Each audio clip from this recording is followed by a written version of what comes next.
அனைவருக்கும் வணக்கம். நான் சோதரர் தமிழரசன் பேசுகிறேன். இந்த சேனல் ஃபஸ்ட் டைம் பார்க்குறவங்களா இருந்தீங்கன்னா சப்ஸ்கிரைப் பண்ணிக்கிங்க, பெல் பட்டனை கிளிக் பண்ணிக்கிங்க, ஆளுங்கிற ஆப்ஷன் இருக்கும், அதையும் செலக்ட் பண்ணிக்கிங்க. அப்போ தான் நாங்கள் போடுற பதிவுகள் எல்லாமே உங்களை வந்து சேரும். இன்றைக்கி நம்ம இந்த வீடியோவில் பார்க்க போகிற தலைப்பு, நம்ம இப்போ எதை பற்றி பார்க்க போகிறோன்னா நட்சத்திர பலன்கள் பற்றி பார்க்க போகிறோம். நட்சத்திர பலன்கள் கார்த்திகை நட்சத்திரம் ரிஷபராசி கார்த்திகை நட்சத்திரக்காரங்களுக்கு எப்படி இருக்குன்னு பார்க்கலாம். வாழ்க்கையில் என்னென்ன நடக்கும், நட்சத்திரத்துக்கு உண்டான குணம் என்ன, ரிஷபராசிக்காரங்க எப்படி இருப்பாங்க, என்னென்ன பிளானட் என்னென்ன கிரகங்களோட தசாபுத்தி நடக்கும், வாழ்க்கை எந்த விஷயங்களாம் கவனமாக இருக்கணும், என்னென்ன தசாபுத்தி நடக்கும், என்னென்ன பிளானட்டோட இம்பாக்டில் இருப்பாங்க, எல்லாமே நம்ம இந்த வீடியோவில் தெளிவாக பார்த்துடலாம். கார்த்திகை நட்சத்திரம் 2, 3, 4 பாதங்கள் உள்ளடக்கிய ராசி தான் ரிஷபராசி. கார்த்திகை நட்சத்திரம் 1ஆம் பாதம் வந்து மேஷராசிக்கு போயிடும். 2, 3, 4 பாதங்கள் வந்து பார்த்திங்கன்னா உங்களுக்கு ரிஷபராசிக்கு வந்துடும். இது வந்து உடைப்பட்ட நட்சத்திரம்னு சொல்லுவாங்க. உடைப்பட்ட நட்சத்திரம்னா ஒரே நட்சத்திரம் 2 ராசிக்கு வரும். பொதுவாகவே கார்த்திகை நட்சத்திரக்காரங்க பாருங்கள், துடிப்பானவர்களாக இருப்பாங்க, கோவக்காரங்களாக இருப்பாங்க, இறக்க குணமிக்கவங்களாக இருப்பாங்க, உஷ்ண தேகம் ஹீட் பாடின்னு சொல்லுவாங்க, உஷ்ண தேகம் கொண்டவங்களாக இருப்பாங்க கார்த்திகை நட்சத்திரக்காரங்க. அன்பு பாசமும் உங்கள்கிட்ட அதிகமாக இருக்கும், அதே மாதிரி கோபமும் அதிகமாக வரும். ரிஷப ராசிங்கிற கார்த்திகை நட்சத்திரம் வந்து பார்த்திங்கன்னா குடும்பத்தை காப்பாற்றுறவங்களாக இருப்பாங்க, குடும்பத்தை நல்லா பார்த்துக்குவாங்க, நல்ல ஒரு பாசம் கொண்டவங்களாக இருப்பாங்க, சொன்ன வேலையை கரெக்டாக பண்ணுவாங்க, ஒரு ஜாலியான ஒரு ஆட்கள்னு சொல்லலாம். ரிஷபராசி கார்த்திகை நட்சத்திரக்காரங்க பார்த்திங்கன்னா ஒரு ஜாலியான ஆட்களாக இருப்பாங்க. அவ்வளோ சீக்கிரம் உங்களுக்கு கோவம் வராது, ஆனால் வந்தால் கோவம் உச்சக்கட்டத்தில் வந்த மாதிரி இருக்கும், ஒரு எக்ஸ்ட்ரீம் லெவலுக்கு போகும். அந்த மாதிரி ஒரு நட்சத்திரம் தான் கார்த்திகை நட்சத்திரம். ஆனால் குடும்பத்தை பார்த்துக்கிறதுல ஒரு நல்ல ஒரு ஆட்கள்னு சொல்லலாம். கரெக்டாக குடும்பத்தை பார்த்துக்குவாங்க, கரெக்டாக என்ன வேலை சொல்கிறாங்களோ கரெக்டாக செய்வாங்க, ஒரு நேர்மையாக நடந்துக்குவாங்கன்னு சொல்லலாம். இந்த ராசி அப்படி தான், சரிங்களா? ஏன்னா காலபுருஷத்துவப்படி 2ஆம் ராசிங்கிறனால குடும்பம், தனம், வாக்கு சொன்னபடி ஒரு பேச்சு சொன்னாங்கன்னா அந்த பேச்சை காப்பாற்றுறவங்களா தான் இருப்பாங்க இந்த நட்சத்திரக்காரங்க. ரிஷபராசி கார்த்திகை நட்சத்திரக்காரங்க எப்படியோ பணத்தை சம்பாதிக்கணும், லைஃப்பில் எப்படியோ செட்டில் ஆகணும் அப்படின்னு நினைக்கிறவங்க இந்த நட்சத்திரக்காரங்க. இயல்பாக அவங்களோட குணமே அப்படி தான். நம்மளும் நல்லா இருக்கணும், அடுத்தவங்களும் நல்லா இருக்கும்னு நினைக்கிறவங்க தான் இந்த கார்த்திகை நட்சத்திரக்காரங்க. அதே மாதிரி குடும்பத்தை காப்பாற்றிடுவாங்க, அதே மாதிரி வாசனை தினவங்கள் பயன்படுத்துவாங்க, ஒரு ஜாலியான ஆட்களாக இருப்பாங்க, அடிக்கடி ட்ராவல் பண்ணுறது, அடிக்கடி ட்ராவல் பண்ணுறது, ஒரு ஊர்லேருந்து இன்னொரு ஊர் ட்ராவல் பண்ணுறது, ட்ராவலிங்கில் உணவு பிரியர், ட்ராவலில் வந்து ஒரு பிரியர்னு சொல்லுவாங்க பார்த்தீங்களா, அது ட்ராவலிங் பண்ணுறதே உங்களுக்கு பிடிக்கும், ட்ராவல் பண்ணுறது பிடிக்கும், உணவு பிரியராக இருப்பாங்க. ஏன்னா 2ஆம் ராசியாக வரனால உணவு பிரியராக இருப்பாங்க. அதே மாதிரி வந்து பார்த்திங்கன்னா ஒரு ஊர்லேருந்து இன்னொரு ஊருக்கு போகிறதுக்கு உங்களுக்கு ரொம்ப பிடிக்கும், ட்ராவல் பண்ணுறது அதிகமாக விரும்புவாங்க, சுற்றுலா விரும்பின்னு சொல்லலாம் இந்த நட்சத்திரக்காரங்க. இது ஒரு நல்ல ஒரு நட்சத்திரங்க, இது ஒரு நல்ல ஒரு அருமையான நட்சத்திரம்னு சொல்லலாம். ரிஷபராசி கார்த்திகை நட்சத்திரக்காரங்களுக்கு ஒரு நல்ல ஒரு அமைப்பு. ஒரு சில பேர் ஆரம்ப பகுதியில் கஷ்டப்பட்டாலும் நடுப்பகுதி பிற்பகுதியில் ஒரு சில பேர் செட்டில் ஆகிறவங்களாம் இருக்காங்க இந்த நட்சத்திரக்காரங்க. பிறக்கும் போது உங்களுக்கு சூரிய தசை நடக்கும். சூரிய தசை வந்து பார்த்திங்கன்னா உங்களுக்கு சூரிய தசை நடந்துடும். கிட்டத்தட்ட ஒரு 4 வருஷம், 4லேருந்து ஒரு 3 வருஷம் நடக்கலாம், சரிங்களா? அந்த நட்சத்திர பாதத்துக்கு தகுந்த மாதிரி மாறும். 2வது வரக்கூடிய சந்திர தசை, சூரிய தசை முடிஞ்சு சந்திரன் ஒரு 10 வருஷம் தசையை நடத்தும். சந்திரன் நல்ல அமைப்பில் இருந்துச்சுன்னா தாய்ப்பாசம் கிடைச்சிரும் அவங்களுக்கு. பொதுவாக ரிஷபராசிக்காரங்க பாருங்கள், தாய்ப்பாசம் மிக்கவங்களா, குடும்பத்தை காப்பாற்றுறவங்களா இருப்பாங்க, நல்ல ஒரு குணம் இருக்கும் உங்களுக்கு, சரிங்க? நல்ல ஒரு குணம், அன்பு பாசத்துக்கு கட்டுப்பட்டவங்களா இருப்பாங்க. இப்போ அப்பா விட உங்களுக்கு அம்மா தான் அதிகமாக பிடிக்கும், அது செக் பண்ணிங்கன்னா தெரியும். ரிஷபராசிக்காரங்க கார்த்திகை நட்சத்திரக்காரங்களுக்கு வந்து பார்த்திங்கன்னா குணமே அப்படி தான். கோவக்காரங்களும் என்ன தான் கோவக்காரங்களா பிடிவாதக்காரங்களாக இருந்தாலும் அந்த மனசுன்னு ஒன்று உங்களுக்கு இருக்கும், இலகிய மனது கொண்டவங்க தான் இந்த நட்சத்திரக்காரர்கள். சந்திர தசை வந்து 10 வருஷம் நடக்குங்க.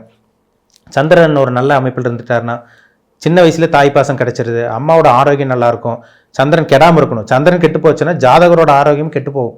சில பேருக்குலாம் பார்த்தீங்கன்னா 4-5 வயசுக்கு அப்புறமே வந்து பார்த்திங்கன்னா அடிக்கடி சைனஸ் பிரச்சனை, சளி தொந்தரவு. ஏன்னா சந்திரன் நீர் கிரகம், அடிக்கடி இந்த குழந்தைக்கு வந்து 4-5 வயசுக்கு அப்புறமே ஹெல்த் பிரச்சனை ஒரு 10 வருஷம் போட்டு வாட்டி வதச்செடுக்கும். என்ன காரணம்னா சந்திரன் கெட்டு போயிருக்கும், உடல் ஆரோக்கியம் கெட்டு போச்சுன்னு அர்த்தம். சந்திரன் கெட்டு போனாவுக்கும் அவங்க அம்மாவோட ஆரோக்கியம் கெட்டு போயிடும், தாய்ப்பாசம் கிடைக்காம போகும். அடிக்கடி அம்மாவுக்கு வந்து குழந்தைகளுக்கு வந்து பார்த்திங்கன்னா ஒரு நல்ல ஒரு ஒற்றுமை உங்களுக்கு இல்லாமல் போயிடுது சந்திரன் கெட்டு போனவங்களுக்கு. சந்திரன் நல்லா இருக்கிறவங்களுக்கு வந்து பார்த்திங்கன்னா நல்ல ஸ்தானத்தில் சந்திரன் வலுத்து இருக்கவங்க பாருங்கன்னா நல்ல ஒரு தாய்ப்பாசம் சின்ன வயசில் உங்களுக்கு கிடச்சிருதுங்க. பொதுவாக ரிஷபராசிக்காரங்க தாய்ப்பாசம் மிக்கவங்க தான், அது சந்திரனோட நிலைமை பொறுத்து, சரிங்களா? சந்திரன் எங்கே இருக்குன்னு பாருங்கள் ஜாதகத்தில். சந்திரன் தான், ஏன்னா சந்திரன் இது ராகுடைய சனியோட சேரக்கூடாது. அப்படி இருந்துச்சுன்னா பிறப்பு முதல் இறப்பு வரைக்கும் வந்து பார்த்திங்கன்னா 4ஆம் இடம்ல கெட்டு போச்சுன்னா அம்மாவோட பாசம் கிடைக்காமே போயிடுது கடைசி வரைக்குமே. செவ்வாய் வந்து ஒரு 7 வருஷம் தசை நடத்துவாருங்க. செவ்வாய் தசை வந்து பார்த்திங்கன்னா ஒரு எப்படி இருந்தாலும் வந்து 12-13 வயசுக்கு மேலே செவ்வாய் தசை வந்துடும். ஒரு 20 வயசு வரைக்கும் உங்களுக்கு செவ்வாய் தசை நடக்கும். செவ்வாய் தசையில் தான் இந்த விளையாட்டுத்துறையில் சாதிக்கிறவங்களா, இந்த ஸ்போர்ட்ஸ் ஆக்டிவிட்டீஸில் இருப்பாங்க, துருதுருன்னு இருப்பாங்க. அந்த விளையாட்டுத்துறை மேலே உங்களுக்கு ஆர்வம் வந்துடுது. சின்ன வயசுலேயே ஒரு உடம்பு ஃபிட்டாக வச்சுக்கிறது, கட்டுமஸ்தான உடம்பு வச்சுக்கிறவங்களாம் பாருங்கள், சின்ன வயசுல வந்து பார்த்திங்கன்னா இந்த செவ்வாய் தசை நடக்கிறவங்களா இருப்பாங்க. விளையாட்டுத்துறை மேலே உங்களுக்கு அவ்வளோ ஒரு ஸ்போர்ட்ஸ் ஆக்டிவிட்டீஸில் நல்ல ஒரு ஆர்வம் சின்ன வயசுலேயே உங்களுக்கு கிடச்சிருது. என்ன காரணம்னா அவங்க ஜாதகத்தில் செவ்வாய் வலுத்து இருக்கும். செவ்வாய் நல்ல சுக்கிரனோட சேர்ந்து செவ்வாய் நல்ல ஸ்தான பலத்தில் 10ஆம் இடம் சம்மந்தப்பட்டு செவ்வாய் ராகுடையோ சனியோடையோ சேராமல் இருந்துச்சுன்னா சின்ன வயசுல இந்த விளையாட்டுத்துறை மேலே அந்த 20 வயசு வரைக்கும் வரக்கூடிய அந்த செவ்வாய் திசையில் வந்து பார்த்திங்கன்னா விளையாட்டுத்துறையில் ஆர்வமிக்கவங்களாக இருக்காங்க அந்த நட்சத்திரக்காரங்க. அதில் மாற்றமே கிடையாது. செவ்வாய் திசை நடங்க 13 வயசுக்கு மேலே இருக்கவங்களுக்குலாம் பாருங்கள் நல்லா விளையாட்டுத்துறை மேலே ஆர்வமாக இருப்பாங்க கண்டிப்பாக. ரிஷபராசி ரோகிணி நட்சத்திரக்காரங்க, சாரி உங்களுக்கு ரிஷபராசி உங்களுக்கு கார்த்திகை நட்சத்திரக்காரங்க அப்படி தான் இருப்பாங்க. சரிங்களா? அதுக்கப்புறம் வரக்கூடிய முக்கியமான திசைங்க 20 வயசுலேருந்து 40 வயசு வரைக்கும் வரக்கூடிய ராகு திசை. ராகு தான் ஒரு மனுஷனை ஆட்டி படைக்கும். ஒரு மனுஷன் நல்லா வாழ்கிறானா, பிரம்மாண்டமான வாழ்க்கையை வாழ்கிறானா, இல்லை நடு ரோட்டுக்கு ராகு கொண்டு வருதா, கோடீஸ்வர வாழ்க்கை வாழ்கிறாங்களா, இல்லை ஒன்றுமே இல்லாமல் பண்ணுதா, இது ராகு திசை தான் முடிவு எடுக்கும். ராகு நின்ற இடம், அமர்ந்த யாரோட அமர்ந்திருக்காரோ கூட சேர்ந்த கிரகம், இதெல்லாம் வச்சு தான் பலன்கள் கண்டிப்பாக மாறுபடும். சரிங்களா? ராகு வந்து 3, 6, 10, 11ஆம் இடத்துல இருக்கிறது யோகம். அது மேஷம், ரிஷபம், கடகம், கன்னி, மகரம் இந்த இடத்துல இருந்தால் ராகு யோகத்தை பண்ணிடுவார். அதுவும் அந்த அந்த இந்த ரிஷப லக்னம், மிதுன லக்னம், கன்னி லக்னம், துலாம் லக்னம், மகர லக்னம், கும்ப லக்னம் இந்த லக்னத்துக்கு வந்து பார்த்தீங்கன்னா ராகு 3, 6, 10, 11ஆம் இடத்துலலாம் இருந்துச்சுன்னா நல்லது பண்ணிடுவார். மற்ற லக்னம் கம்பேர் பண்ணும்போது இந்த 6 இடத்துக்கு வரும்போது ராகு நல்லது பண்ணிடுறாரு உங்களுக்கு. சரிங்களா? ராகு நல்ல இடத்துல இருக்கணுங்க, குருவோட இருக்கணும், சுக்கிரனோட சம்மந்தப்பட்டிருக்கணும், சனியோட இருக்கக்கூடாது, செவ்வாயோட சேரக்கூடாது. அதே மாதிரி வந்து பார்த்தீங்கன்னா ராகு தனிச்ச புரதன் கூட சேர்ந்தா கூட நல்லது பண்ணுது. சரிங்களா? அதுவும் ராகு வந்து 3ஆம் இடத்து ராகும் 11ஆம் இடத்து ராகும் கொட்டி கொடுக்குற ராகுவாக இருக்கும். கண்டிப்பாக 10ஆம் இடத்துல இருக்கிற ராகு கூட ஒரு சில பேர் தொழிலை கெடுத்துருது. ஆனால் 3ஆம் இடத்துல ராகும் 11ஆம் இடத்துல ராகும் ஒரு அபாரமான வளர்ச்சி கண்டிப்பாக அந்த ராகு திசையில் கொடுக்குறத கண் கூட பார்க்க முடியுதுங்க. 40 வயசு மேலே உங்களுக்கு குரு திசை வரும். குரு திசையில் பாருங்கள், ஒரு சில பேர் நல்லா இருப்பாங்க, ஒரு சில பேர் 40 வயசு வரைக்கும் நல்லா இருந்து 40 வயசுலேருந்து 55 வயசு வரைக்கும் கஷ்டப்படுறவங்களா இருப்பாங்க. ஒரு சில பேர் 40 வயசுக்கு அப்புறம் தான் வாழ்க்கை ஆரம்பிச்சு 50-55 வயசு வரைக்கும் நல்லா இருக்கவங்களா இருக்காங்க. என்ன காரணம்? அந்த குருவோட அமைப்பு தான். இப்போ குரு வந்து எந்த லக்னத்துக்கு நல்லது பண்ணுவார்னா மேஷ லக்னத்துக்கும், கடக லக்னம், சிம்மம், விருச்சகம், தனுசு, மீன லக்னத்துக்கு குரு திசை நல்லது பண்ணும். துலாம் லக்னத்துக்கும் துலாம் லக்னத்துக்கும் உங்களுக்கு ரிஷப லக்னத்துக்கு குரு பாவியாக வரனால அந்த லக்னத்துக்கு குரு பெருசாக யோகத்தை செய்யறதில்லை. சுக்கிரனோட லக்னத்தில் பிறந்தவங்களுக்கு குரு திசை வேலை செய்யாது, பெருசாக தேவையில்லாத பிரச்சனைகளை கொடுத்துரும். அந்த 16 வருஷம் அந்த 50-55 வயசு வரைக்கும் வந்து வரக்கூடிய குரு திசை யோகமே செய்யாமல் போயிடுது. ஒரு சில பேர் 40 வயசுக்கு மேலே நல்லா இருக்குன்னு சொல்கிறாங்க பார்த்தீங்களா? கண்டிப்பாக அவங்க மேஷம், விருச்சகம், கடகம், சிம்மம், மீனம், தனுசு இந்த லக்னத்தில் பிறந்தவங்களுக்கு தான் குரு சாதிக்கிறவங்களா இருப்பாங்க, குரு திசையில் சாதிச்சவங்களா இருப்பாங்க, சாதிச்சுட்டு இருக்கவங்களா இருப்பாங்க. 55 வயசுக்கு மேலே வரக்கூடிய எடுத்து 55, 65, 75 வயசு வரைக்கும் வரக்கூடிய சனி திசை 19 வருஷம் தசை நடத்துங்க. சனி திசை ரொம்ப முக்கியமான திசை, முக்கியமான வயசில் இந்த நடுத்தர வயது 50+ மேலே வரும். சனி நல்ல ஒரு இடத்துல இருக்கணும். கடக லக்னத்துக்கும் சிம்ம லக்னக்காரங்களுக்கு சனி திசை பெருசாக யோகத்தை செய்கிறது இல்லைங்க. ஏன்னா கடக லக்னத்து சிம்ம லக்னத்துக்கு சிம்ம லக்னத்துக்கு சனி 6ஆம் அதிபதியே வந்துடுவார், கடக லக்னத்துக்கு ஒரு 8ஆம் அதிபதியே வந்துடுவார். தேவையில்லாத பிரச்சனைகள் கொடுத்துரும். அந்த கடக சிம்ம லக்னத்தில் பிறந்தவங்களுக்கு பாருங்கள், இந்த சனி திசை 55 வயசுலேருந்து கிட்டத்தட்ட 74, 75 வயசு வரைக்கும் வாழ்க்கையே போராட்டமாக போயிடும் உங்களுக்கு. அந்த 55 வயசுக்கு மேலே வரக்கூடிய சனி திசை ரொம்ப முக்கியமான திசை.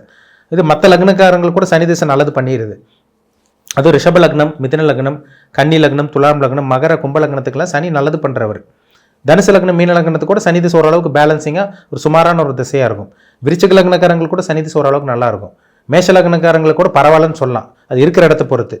ஆனால் சனி கடக சிம்ம லக்னத்துக்கு வந்து மறைமுகமாக கெட்டுறது நல்லது.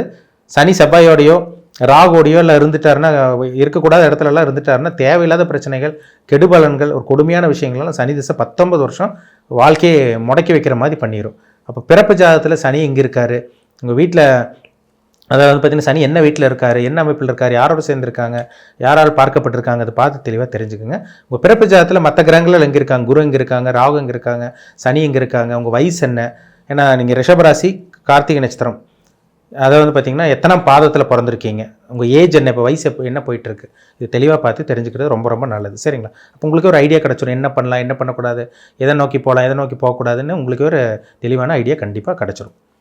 மீண்டும் அடுத்த பதிவில் சந்திக்கும் வரை உங்களிடமிருந்து விடைபெறுவது உங்கள் சோதரர் தமிழரசன். இந்த சேனல் பிடிச்சிருந்தா உங்கள் நண்பருக்கு உறவினருக்கு ஷேர் பண்ணுங்கள், லைக் பண்ணுங்கள், சப்ஸ்கிரைப் பண்ணுங்கள், பெல் பட்டனை கிளிக் பண்ணிக்கோங்க, ஆல்கிற ஆப்ஷன் இருக்கும், அதையும் செலக்ட் பண்ணிக்கோங்க. அப்போ தான் நாங்கள் போடுற பதிவுகள் எல்லாமே உங்களை வந்து சேரும். நன்றி, வணக்கம்.